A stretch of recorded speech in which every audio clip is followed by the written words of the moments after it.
Hi, everyone. This is Sheela Vemu and Miko Malari. We are going to co-present a demonstration of the IEDB software. And just as I was mentioning, we are not experts at this at all. We have been in this software for 9 months, if you think of it as expertise, and played around probably maybe 70 to 60 hours working on this database, and that's all we have. So if you have a lot of questions, we would be happy to field them, because just as Sandy said before, IEDB has asked us if we would create a help document which was education oriented for novice immunology seekers.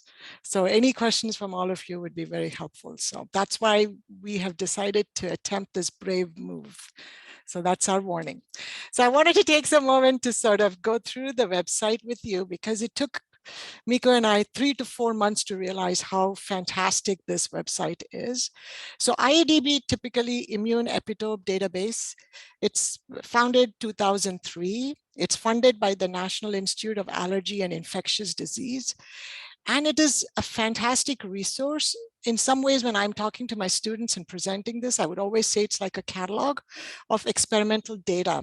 So it's not just a catalog of futuristic ideas, but a catalog of experimental data of antibody and T-cell epitopes.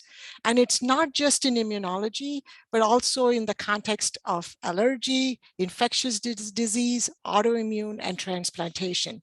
Then a lot of my students' eyeballs just open up when I say this kind of an opening statement to IEDB. And what's really interesting about IEDB is when you look at the wealth of information that's right there, the epitopes sometimes are in like 1.5 million unique epitope structures. So you're not talking in thousands, you're talking in millions. And it's one of the biggest portal for interpreted experimental data. And it has 4.5 or 4.7 million assays, and it's got almost 22 to 25,000 curated references. So the summary metrics that you actually see there, I spend like a minute or two with my students to sort of just get them aware of the fact that they have a handle on such an amazing database.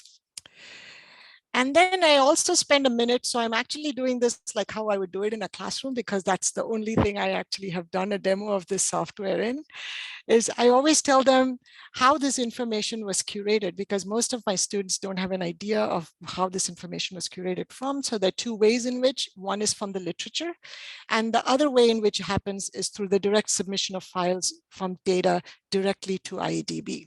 So when we are talking about literature curation, students always ask me, what is it? Then I tell them that it's like a filter of all the published information that you actually have. And then the IEDB scientists classify it based on different categories. And then they manually scan these papers. And that's amazing. They scan all of these papers for key information, run it for peer review. And that is what you actually see in the summary metrics. And one of the questions that always comes up, which is very interesting, is the non-peptidic epitopes, because students know of peptidic epitopes, but they always ask me about non-peptidic. And these are small molecules that you actually find in cosmetics, foodstuff, dyes, plants, animals, that cause some kind of a strong anaphylactic reaction in some cases in the human immune system. So this also sort of coincides with some of the work that our allied health students are actually doing in the community college world. So if you look at the IEDB webpage, what really captured my attention is it's all very inclusive in the homepage itself. So the homepage itself can be a pre-lab activity for a student. And this is how, when I met Sandy and Todd in one of the biotech webinars, she had an exercise that was just using this homepage and the central panel on how students could actually search some of these key queries. So I show them the fact that you can start your search here. So this main central panel is really important, because this is sort of the space where whatever query you put in each of these different boxes, text boxes, they actually launch an interface with the database, which is behind the scene that you actually don't see.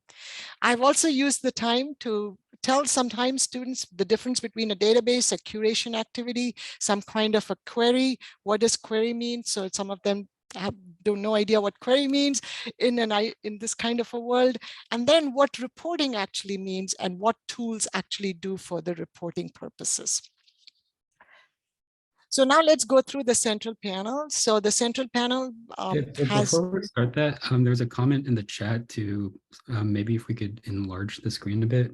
Enlarge the screen a bit. Try Apple Plus, that might work. It looks like you're on a Mac. Did it try work? Command Plus.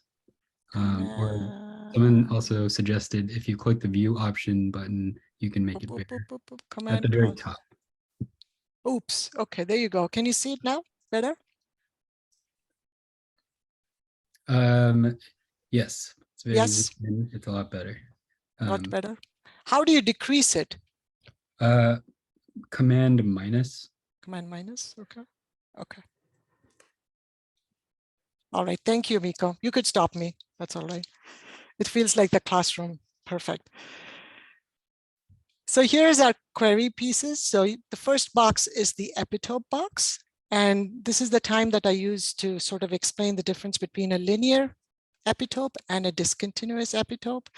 And I talk about what linear epitopes mean and discontinuous mean. And I also spend this time to sort of tell them the difference in protein folding and conformation that has a role to play in discontinuous epitope and in antibody recognition.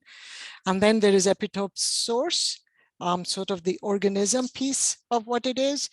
And this is where I tell them that this is used for all experiments. So when you think about the epitope, this is the source of the epitope. But when you're thinking about the host, the host is what's used in all of the experiments. Then you go up to assay. You have a choice of T cell assay, B cell assay.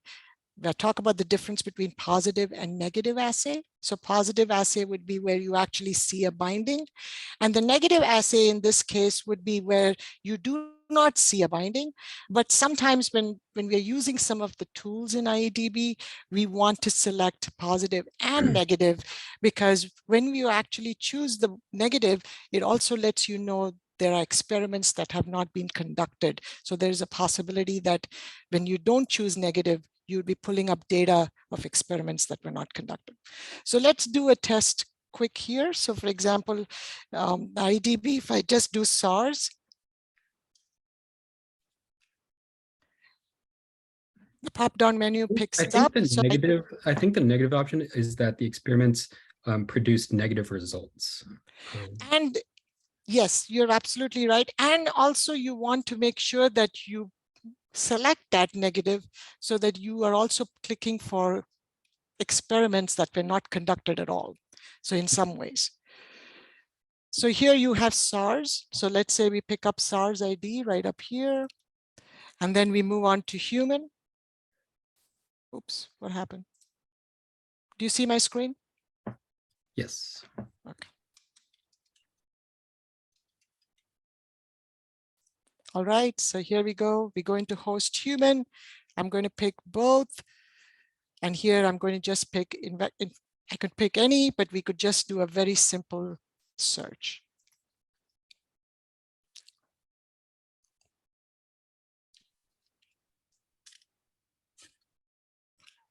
So this is a favorite panel for our students because this is one of the exercises that they have. You can actually see that all the way you have the current filters at the top. So just in case you forget which of the filters we used in our previous query, this sort of reminds us where we are. And then if for some reason we wanted to change any of these filters, we have the option to do so as well. And this is a new filter right here where you see that you can see the 3D structure availability, which is an important piece. We can have that. And then you can also see epitope sources if we wanted to sort of pick in a specific antigen, and also some receptor types. This is also a great space for students to learn about T cell receptor and B cell receptor. So we use this as an opportunity to teach the difference between both of them. And then the last piece would be the assay tab. So if we go all the way up here, so you see that for this search that we did all the way up for SARS, we see 21,000 epitopes. And When we look up here under the epitope piece, you see it's all under the organism source because that's what we picked. It talks about the references and then the assays. There were 113 assays and these were 31 references. And these are all experimentally verified data. We And go you can into actually read the papers that Mhm. were referenced to actually get all this data, which is kind of cool. So, Yes. And do you want me to reference one of them, Miko? you don't need to. I'm just putting a little Okay. up there. So next we could go on to antigens, the antigen tab. So the antigen tab is really interesting for our students specifically, especially in our classroom, because these are the proteins from which these epitopes actually came from. So now you can actually see some of these pieces in here. And here you have 6,000 epitopes, assays at 24,000. And this is where our immunome browser actually lies. So this antigen tab is something that the students really need to understand what's really going on in here so that they can actually look at this immunome browser. So if you look at the immunome browser, which is part of the antigen tab, it takes a while sometimes to load.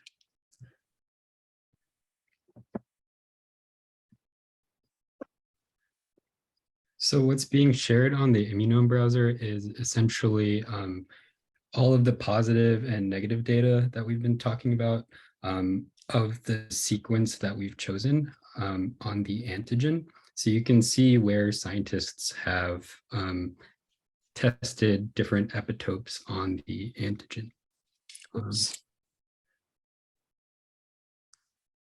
Yeah, sometimes it's a little bit slow, maybe.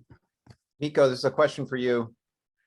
Sure. What stops scientists from crashing onto the same target at the same time? What do you mean by crashing onto? Doing the same research at the same time. I guess it maybe the scientists' work ethic and how fast they can get to a publication. I don't know. So there really is no central body that says, hey, this guy's working on this portion. Why don't you work on some other portion? Not really. So this is all like we mentioned, it's all like curated data that people have been studying. They're like here in this menu that is in front of us right here, like everyone's looking at the spike glycoprotein. There have been, at least on the IEDB, like the almost 25,000 assays specifically on the spike antigen. And probably like there are better places on the epitope of the antigen people are looking at. People can be looking at the same epitope, but I guess how you use this data, like that maybe where might the IP be? Like you can maybe be studying the same thing, but you could use that information in different ways. Okay, so it's not like this is all data after the fact. It's not like someone would come in here, sign in, say, hey, I'm going to do a research study on this epitope. And people could say, oh, let me help you out, or I got some information for you, or I'm not going to pursue that. I'll look at your results when you're done. Yeah, so this is all after the fact. This is like the team at the IEDB curates papers and they report the data onto this website, and it's open access, anyone can use it. Very good. So if you look at the assays tab, probably that answers some of your questions. So the assays tab tells you all of the experiments that were done in which these epitopes were actually tested. And it shows the different research papers that were there. These are all curated and all of them. And since we asked for positive and negative, so as you go forward, you can see some of the positive, but then as you go down, you can also see the negative ones. But let's say in our filter, we cross out the negative. So for example, when we go down to our assays up here, we unclick this and we reset the search again, we will only see the positive, if that makes sense. And all of these references will also help whether to determine whether the epitope was highly immunogenic, whether it was intermediate immunogenic, or it was low immunogenic. So that's the idea of having all of these reference papers right up there. And the next tab is the receptor tab. So if you actually go into the receptor tab, so this also filters, for example, if our filter in our initial query had B cells. So let's say we go down into our assays and we only ask for B cell instead of T, then you would only see the BCRs. So for example, so let's say we take these out and we just do B cell and we do a search. So you're only able to actually see the BCRs in here. And this is why you will only see the heavy and the light chain of the BCR receptor. And if we go back to our query and just do T as well, and do the search, now you'll be able to see even the TCRs in here. So this is also a great way for students to understand the receptor, the TCR and the BCR, and for students also, like how Todd was describing earlier before, the CDR3, for them to really get the complementary determining regions, because this is a very important piece for epitope recognition. And there is a very good article from Digital World Biology that I actually use in my classroom that sort of helps students in a very table form, puts together for them the differences between these two receptors. And then this is where you see all of these references that are part of this query. So once I let students, so let's say this is one class time that I actually take to sort of walk through this, maybe 20, 30 minutes of the lab time, and then they work on their wet lab. The next piece that I normally work on is how do you actually use the immunome browser, which is right up here in the antigen tab in our research field. So because we know that the spike glycoprotein, we know that not all regions of this protein are equally immunogenic. So the goal would be for students to understand what's the difference, what is an immunogenic region, and what does that actually mean in terms of the SARS-CoV-2. So this is where we are, the histogram.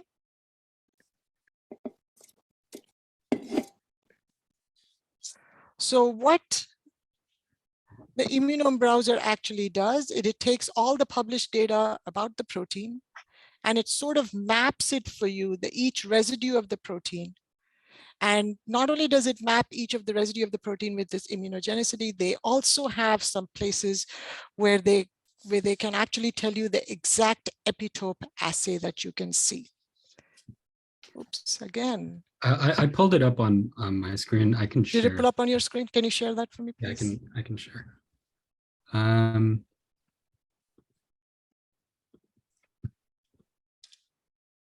Okay, here we go. All right.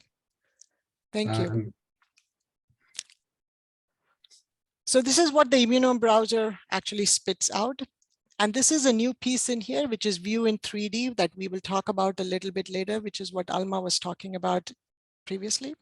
So what you see in here is a plot graph of what they call as the response frequency. So for my students, I think of it as just immunogenicity. And it's got the upper and the lower levels. And the darker the regions, the more immunogenic. So that's one piece that I actually talked to them about. And also I sort of explained to them that this is also based on the confidence interval. So it's not just, you're just looking at one data point, but it's actually looking at a 95% confidence interval. So the way IEDB has a rubric on, or a mathematical equation on how they sort of figure out these RF values. So it's based on the number of subjects tested and the number of subjects who responded. So what you see in here in the y-axis is the response frequency, and what you see in the x-axis is actually the residues mapped. So another piece that's also very important about this is you have the epitope assay counts. So when you actually look at the epitope assay count, what it tells you is for each region. So let's say we are looking at 473 at each region, how many assays do we have for that? So the color code, because we selected for positive and negative, so now you actually see the blue color code for positive and you see the red for the negative. So this is something that we just learned a few months ago, is to go to the control site And I think there's a way to zoom in, but we were not able to do that in our classroom very effectively for all students. So let's say we go into the residue site and you can just put in a residue, let's say the RBD region, maybe from 350, so all the way up to 450, if you wanted to do that. Wait. 450.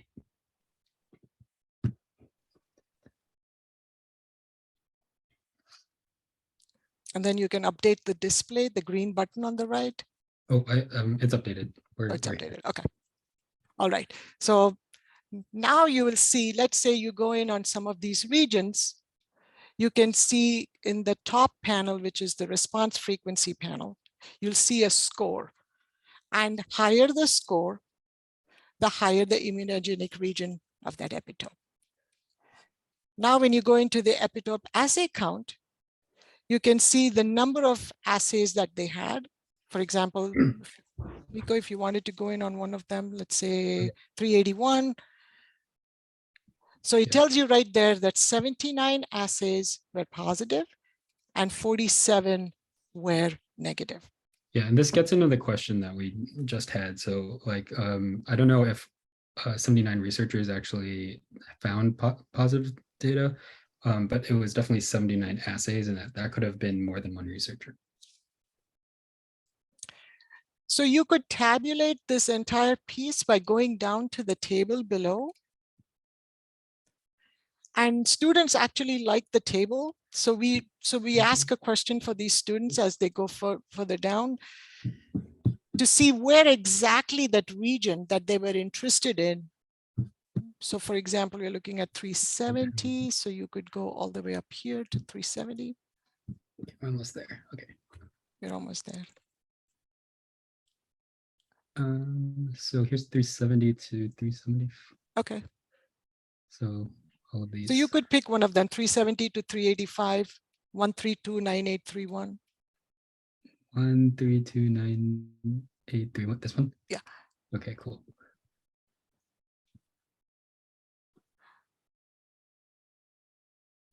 So I asked students to sort of look at this and ask this question and write some notes about what they actually see and whether how many of it tested positive, what kind of assays you can actually see here. This is an interesting one because the B cell assay is 0 out of 2.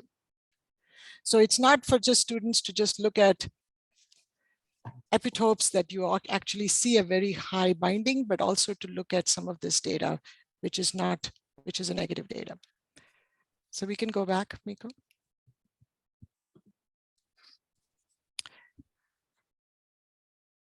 You could pick another one if interested.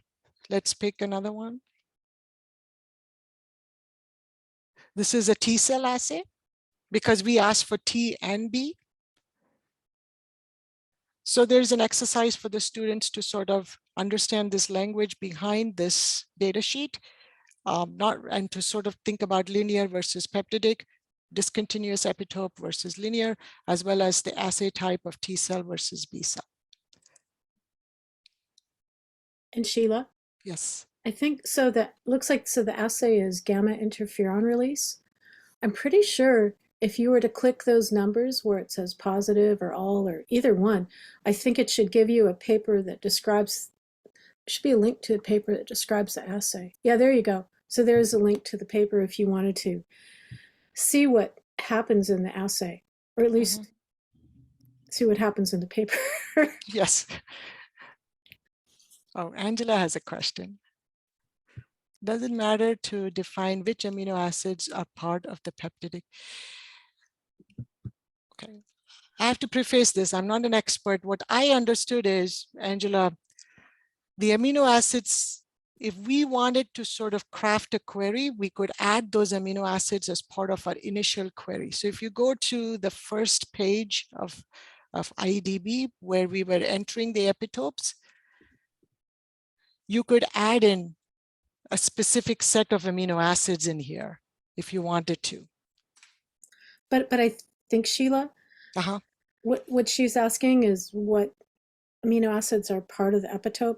And that table you showed, yes, the first column, everything is a peptide and each letter represents an amino acid. So those are all peptide epitopes. Yeah, so that's correct, Sandy. So for example, if you look at 1972984, the epitope ID, all the alphabets that you see right after that is the peptidic epitope. Yes. Yep.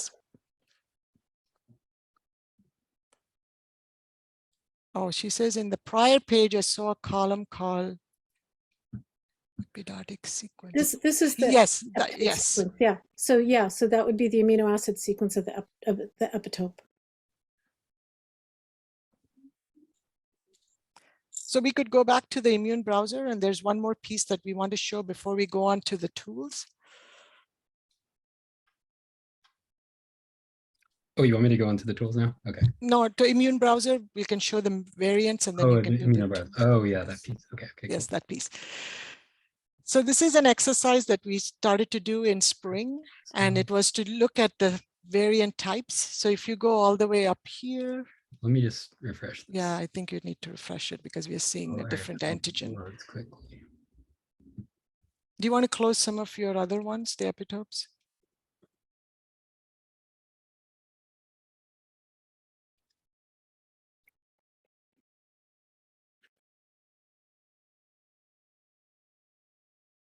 Oops. Oh no.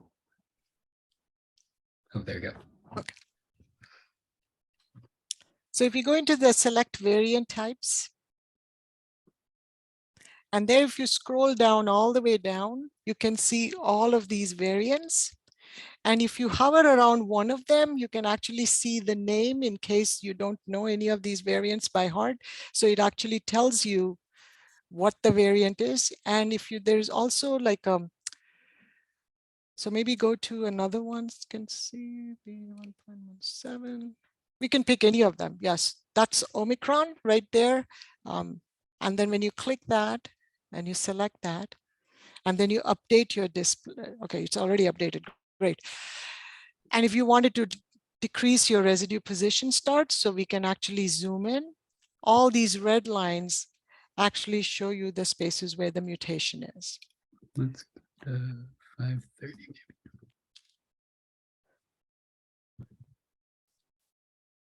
So now we can ask a question to our students about where are these mutations? Are they in the RBD domain or in the N-terminal domain? And are they in the immunodominant region as well? So, and then we can divide up our classroom into 6 or 7 groups and have each of these students pick a different variant so that everybody's not using the same variant and copying off each other. So in some ways, each of their answers are a little bit different, and then they can have a combined poster session as part of their communication for that lab activity. So this worked out really well. This was what I tested out in spring, but there's some more to be ironed out as we go further. I also use this opportunity to sort of get students to remember the amino acid code, not that they need to memorize each one of them, but I think it is very helpful in the beginning when we are looking at it to memorize some of these amino acid codes so that students are just not staring at this. So let's say they're looking at perhaps 417 residue. They're looking at a mutation from K to an N, and they should know that K is lysine and N is asparagine. So it also sort of builds in for them that piece of chemistry. The other piece that we want to go into is go back to our search. Sorry, Miko, I'm not used to asking somebody to do this. Okay. My hands are going like trigger happy. So is this we'll do this? Yeah, we'll do the same search, and then we can show them the 3D piece. And okay. Yes.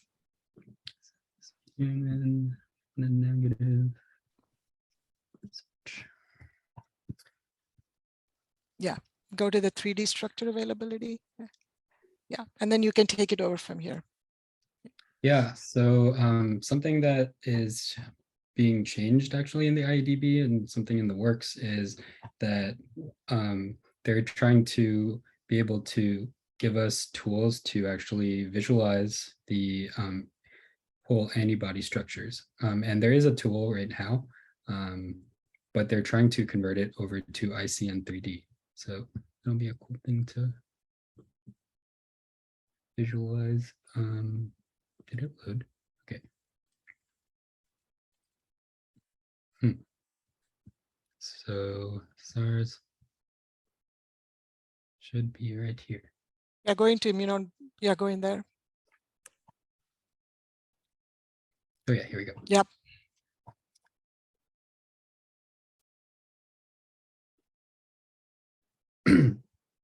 So if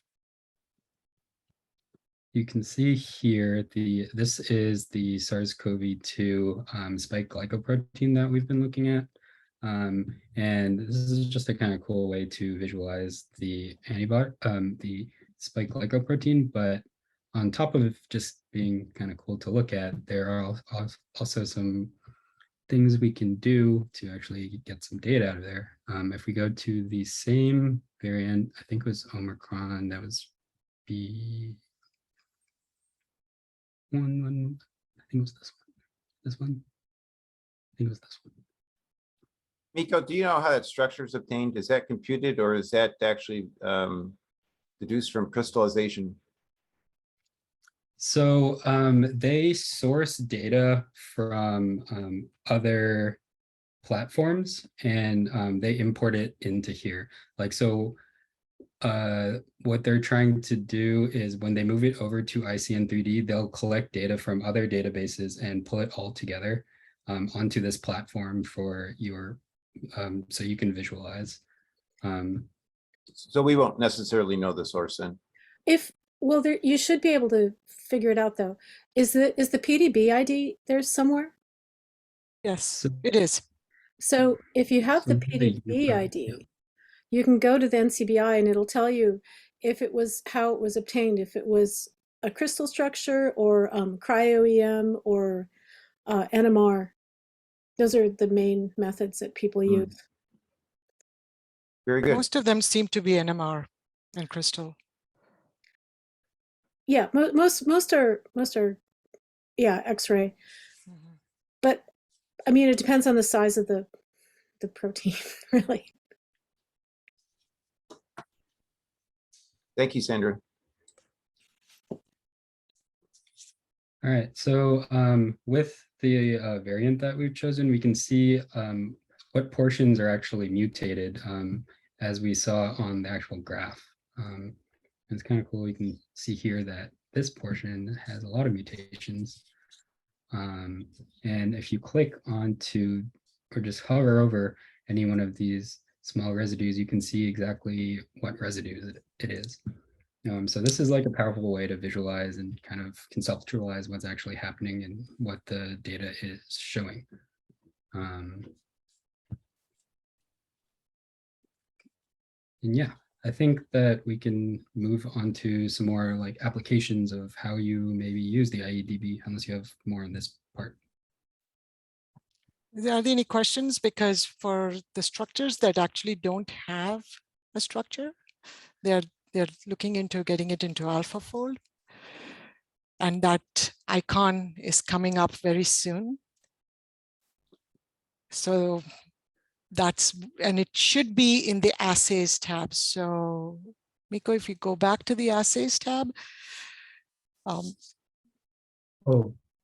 Actually, we forgot to mention this part. So go ahead, sure. Sorry. With the normalization, you can actually see like the high levels of response frequency and lows. Like in red, I believe that's all of these have high response frequencies, and the blues are kind of in these areas where their response frequencies are a little lower.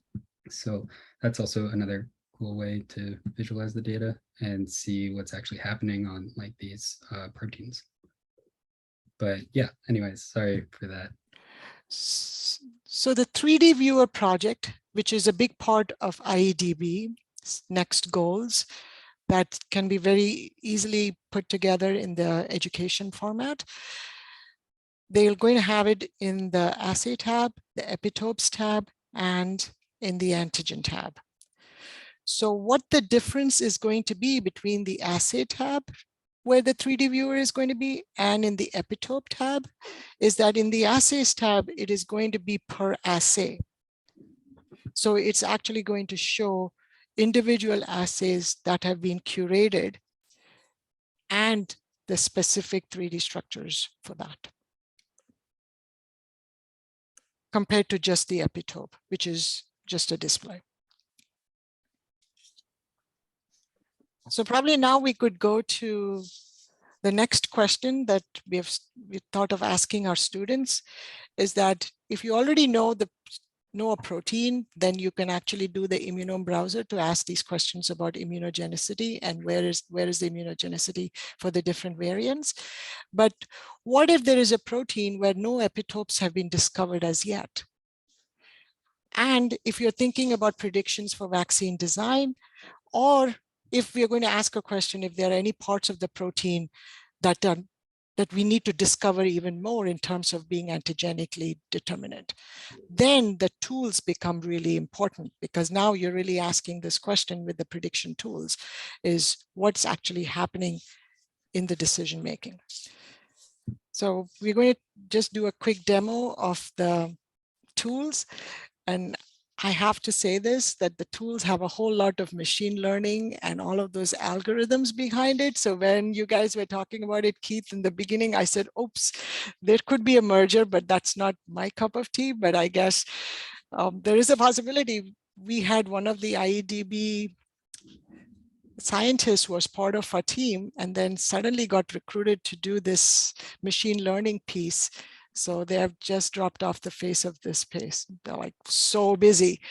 They have no time for anything. But Miko will just show you what we have done for the students in terms of the B cell and the T cell prediction tools. So I guess I'll preface this. This is something that we're actively working on. It's actually a piece we're working on in this hackathon too. So Sheela kind of covered a lot of what you might be able to do with some of that curated data we were talking about. But with that curated data, they've been able to create these systems so we can actually make predictions on how maybe immune cells will interact with like SARS-CoV-2, for example.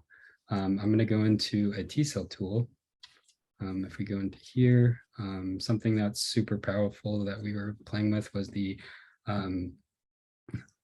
proteasome cleavage prediction. So actually, let's do this one. And here, if you know your sequence, you can plug it in. And just for the sake of continuity, we're going to use the same sequence, the SARS-CoV-2 spike glycoprotein sequence. I just had it bookmarked. You can find this on other databases like Uniprot.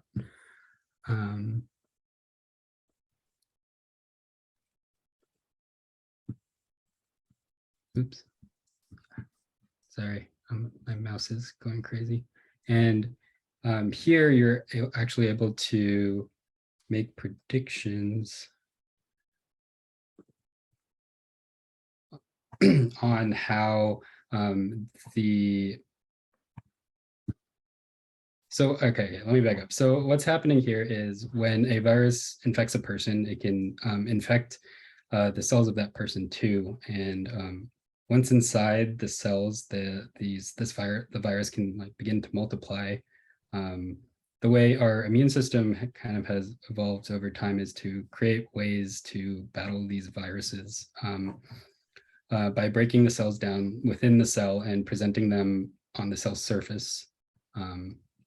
Oh, cool, here we go. So what this tool is doing is predicting how the cell will chop up the virus and present it and see its kind of success rate. Here we have a pretty good example of the spike glycoprotein. So all the areas in green are positive predictions on based on all the curated data that has been collected through the database based on all the assays people have run.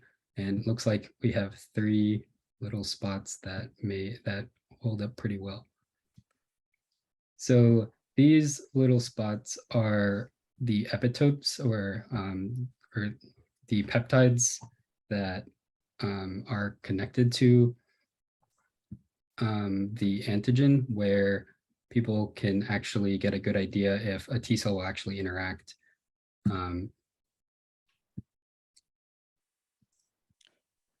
So this is where we had to take the help of the IEDB scientists to ask them what would be the threshold. So they gave us the threshold number as 50%. And they said that is when this machine learning algorithm tool works at its best. But we like students to sort of change the threshold, and Miko can show you where the threshold can be changed. And then you can see different graphs sort of pop up. Let's try. So this is the threshold right here. So if we actually lower the threshold down to like maybe 0.2 here. Oh wait, wrong way. It was 1.1 point.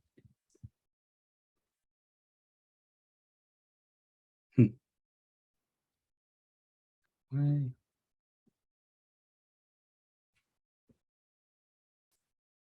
Okay. Well, okay, if we go to 0.2, we can really change to see that none of these peaks are no longer a positive prediction. So none of these meet your criteria of if this T cell will be able to actually bind to this epitope. In the classroom, the students do not understand this graph really well, so I typically have had to skip it. They like the table a little bit better. Oh yeah, here we see there's actually one hit Yes. that you're able to get. And a little bit about like what's being displayed here. Like the percent rank is essentially our epitope that was positive was in the top 99th percentile of all the randomly generated epitopes that may be on the antigen. So that's really good. But what else should we share? So this is something that we're currently working on in the hackathon. So sorry, I'm trying to work through this with you guys. Miko, if you have time, you want to show them the tab selection. So right after this table is done, then I ask students to sort of create their own epitope as a synthetic epitope if they wanted to, based on the output from the proteasome predictor that they have. So these are all the cleavage size. Yes. Yes, Sandy, you're right. That's exactly what they said. We have notes from all of these scientists who talk about that. Yeah. Mostly 7 to 9 or 8 to 10. But the range can also be 4. So they gave an example of a peptide that was 4, epitope that was 4. And that was a very rare one. So if students pick something which is 3 or 4 residues long, then you have to sort of tell them that's not an ideal epitope. So after this exercise is done, we try to give them the tool for the tab selection. And for the tab selection, a little bit of cell biology is very useful. So that's what we are trying to do in our hackathon team right now, is what is some basic knowledge that students already come up with. What do they know about endoplasmic reticulum? What do they actually know about lysosomes? What do they know about ubiquination? All of those tagging and cleaving, hopefully they'd studied in a biology class previously before they come into some of this. Or it may be a good way to sort of scaffold that piece as well. So we talk a little bit about the tab selection of a tab being a protein, and that's actually on the endoplasmic reticulum. And the primary function of that protein is typically to select these peptides that go into the ER. So it's very important role, and not too much to talk about antigen presentation and all of that, but just that it has a role in selecting the epitopes and cleaving them so that it has a better affinity for binding with the MHC. That's all we talk about. And you can take that predicted epitope residues, like 8 or 10. Oh, 8 or 10, okay. Yeah, I can put it in the chat for you, Miko. It'll be easy for you. I'm sharing the screen. I can't really see. Okay, here we go.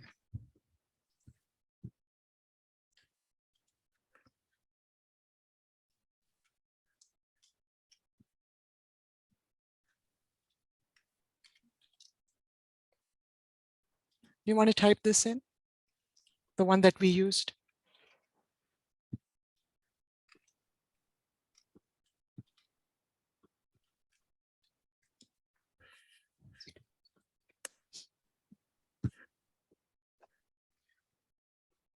Yeah, pick HLA A02-01, 10, yep. 99.9, yes. Those are all numbers we got from IEDB scientists. We didn't come and think about all of this, and we didn't spend any time. Submit.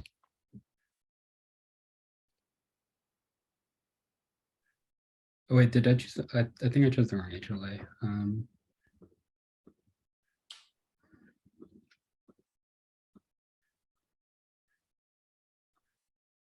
HLA 02. A02. You said 0201? Yes, A0201, yes. And 10?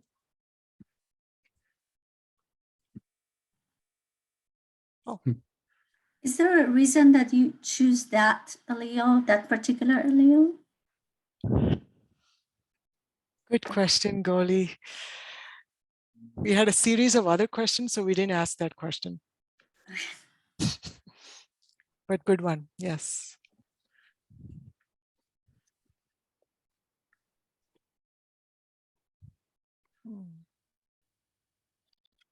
It may be related to the frequency of the HLA allele in the population, because different, I mean, it varies all over the world, right? Which HLA alleles people have. Are you trying to cleave a 10 amino acid long polypeptide? Yes. We are predicting where the cleavage sites would be. Yes. In a 10 amino acid long? Mhm. I wouldn't expect any.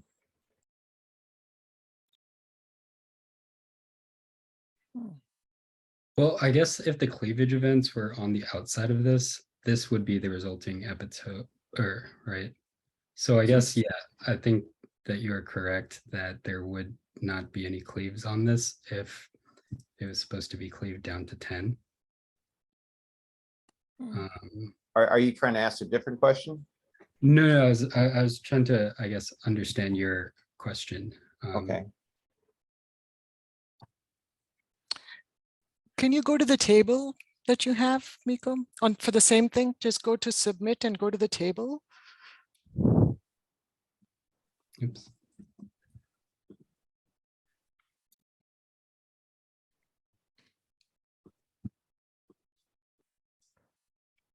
It was 02, 01, like 10. Oh, okay, so something does pop up. Yes. So what we tell our students is higher the values means the TAP transporter is able to select the epitope for transporting. The cleavage is actually happening in the proteasomal cleavage piece. This is the transport piece.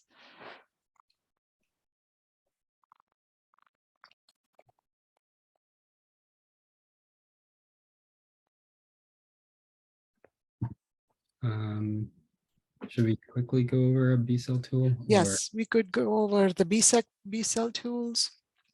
Or, there's also an important piece in here while you move into the B cell is the percentage rank that you actually see. So that percentage rank is really interesting because it shows a comparison using the epitope score against 1,000 random epitopes that you are giving it a position. So the lower the number in the rank, the better the epitope. So that's something we actually tell the students so that they can understand the percentage rank, which is in the last column.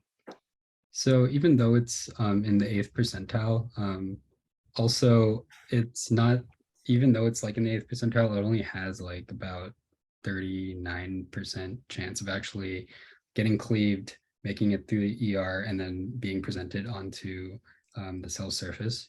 So there are still like a lot of other epitopes that may be better. But yeah, that's kind of how to read this. So in some ways, the students are really asking, we're asking them to think about the question, how good was your epitope? And now the question is your epitope immunogenic?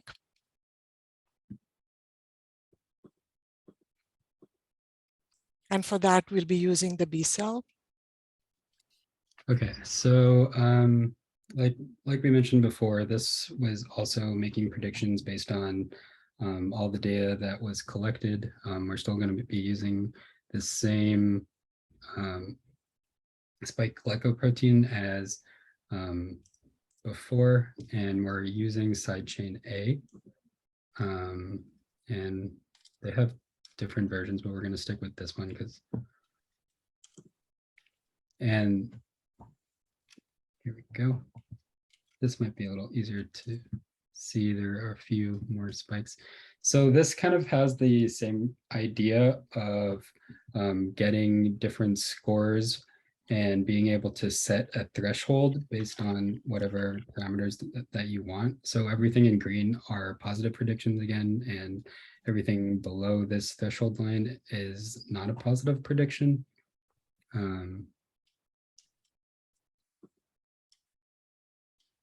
As you can see here.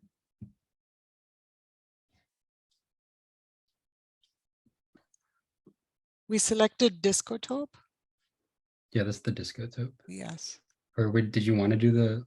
Yeah, let's do the Discotope because that has that solvent accessible surface area that has a lot to do with this continuous epitope and the structure of the binding.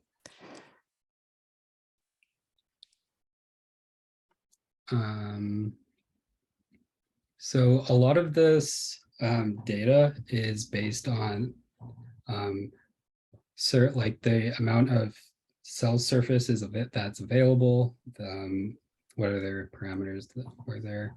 Like, so this is based on the actual 3D structure of the antibody. So there could be a lot of parameters that could affect if a B cell is actually able to bind to it. Like I mentioned, like cell surface availability, like other intramolecular forces, and so on. That all goes into the calculation of if we think that a B cell would be able to make an interaction with this. And again, you can increase or decrease the threshold. Let's try 0.3. So hopefully I didn't cut everything out. Again, you can use these tools to like make predictions to study. Okay, because I cut everything out there. To make predictions of what epitopes maybe you want to study in whatever applications you want.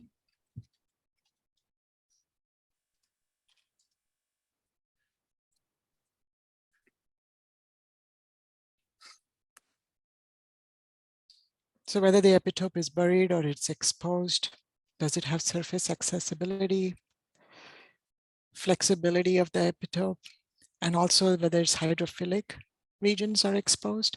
All of that has a lot to do in this machine learning algorithm. That is most of what I know. Wait, should be.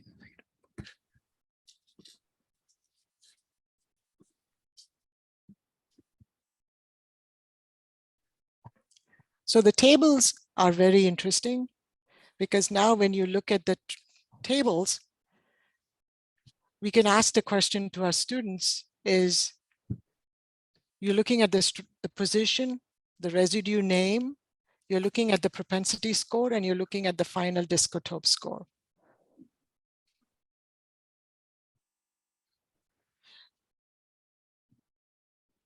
And with all of this data, I think it was mentioned in the chat before, you're actually able to download everything, and it just gives you an FCS file that you can use for your own records. And so this is where looking at the assays and those references are really helpful if we really want to know if these are true positives or they're false positive epitope predictions. Because then you can actually go back to those references and verify it with the experimental assay, which is what makes IEDB tool database really powerful.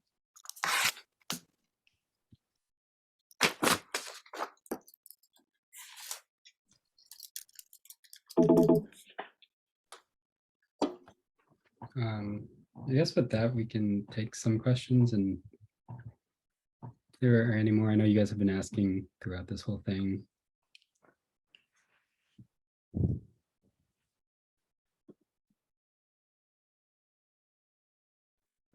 Looks like a very useful and powerful tool.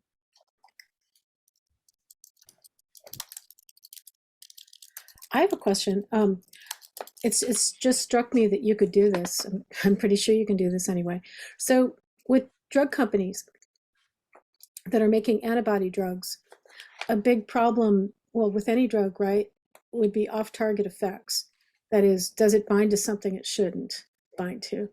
And so it's occurred to me, if you know the epitope that your antibody binds to, you could probably search IEDB and see if it's likely to be found on other kinds of cells, right?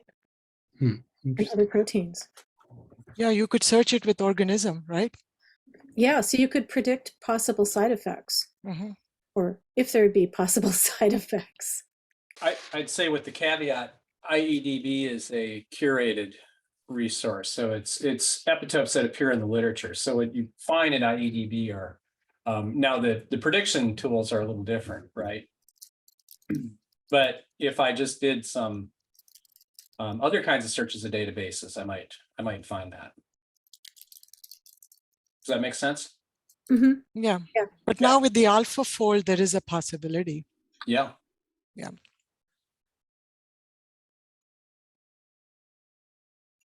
That's a new database. We need to make a new database.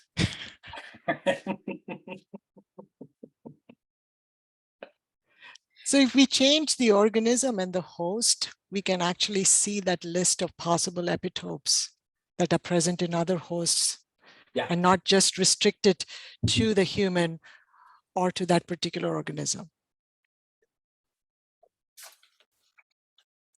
Yep. There's a lot of immunology here. Oh, there's yes, and it is way beyond what I can do in the classroom, but it's been a great experience. My students have actually said they've understood immunology a lot more. And for me, that was not the goal. The goal was for them to do some undergraduate research, especially during COVID, when a lot of our labs were getting hybrid and we were going on into most of our sessions being online. This was a great way for them to still keep their critical thinking hat. But now post-pandemic, we are still continuing to do this because students have felt that the use of database and analyzing databases and doing poster presentations with data from each other outside the classroom has been very effective. So that's really great to hear. I know when I first showed IEDB to Sandy, and I had been poking around in it, and I said, wow, you can really learn a lot of immunology with this.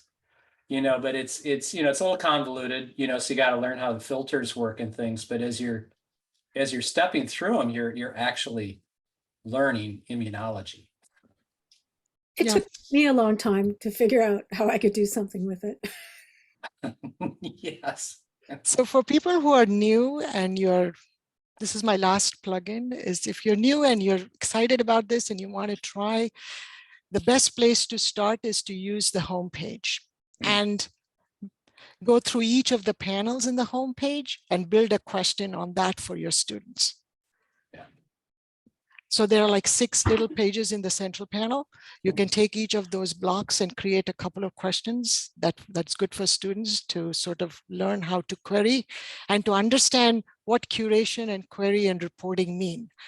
And then the second piece that we can do, which I've found students to really like, is the results page. You go on the search, how do you look at the results and how do you filter the results? And let students work around on that piece a little bit. BCR is right there, TCR is in there. And why, when you don't select B cells as your query, you don't see BCR and all of these little things. And then what Miko and Sandy were talking about, go into those references and just take a look at what does it mean to have a positive assay. Probably they don't need to read the entire paper, but just that you're measuring interleukins, you're measuring this, you're measuring that. And that's good enough for them to know this is how it happens. I found this to be a great tool for teaching T cell because I didn't know how to teach T cells, especially with MHC1, MHC2, all this CD4, CD8. I just rambled through the entire class and I was done. But now I really have a way to teach this with IEDB in the classroom. So I'm using it as I'm teaching it, and it's been very helpful. So Miko, you have anything to say? And I thank you guys for making us feel so good to listen to our mock presentation. And I was telling Miko just before this, the reason we agreed to do this is because IEDB has asked us to create a help document for novice educators. And we said, where else can we learn this apart from our good friends in this hackathon and make a lot of mistakes? So thank you. Go ahead, Miko, you round it up. Oh, I thought that was a really good roundup right there. But yeah, I think it's been a little bit to kind of dive into this, and took me a little bit to understand exactly how to use this data and like visualize everything. But I've been able to learn a lot just since the first hackathon, just how to use this, and I definitely do see a lot of potential in this. And yeah, thanks for the opportunity again. I've actually shared, so I'm a part of a few different projects, and I've actually pitched a few ideas and justified it using the IEDB in like my current job, which was kind of a cool moment for myself. But yeah. Imagine. And Angela has volunteered to help test your documentation, guys. So I can Angela, thank you. And Goli, I'm going to talk to you about the Discotope score.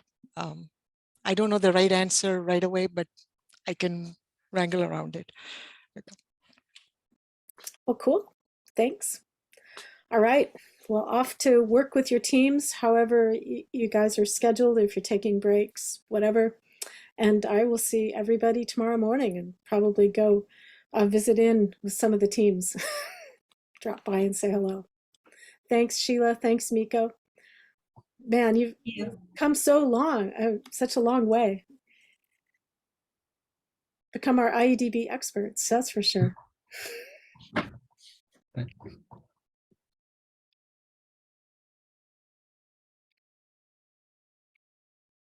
Oh, yeah.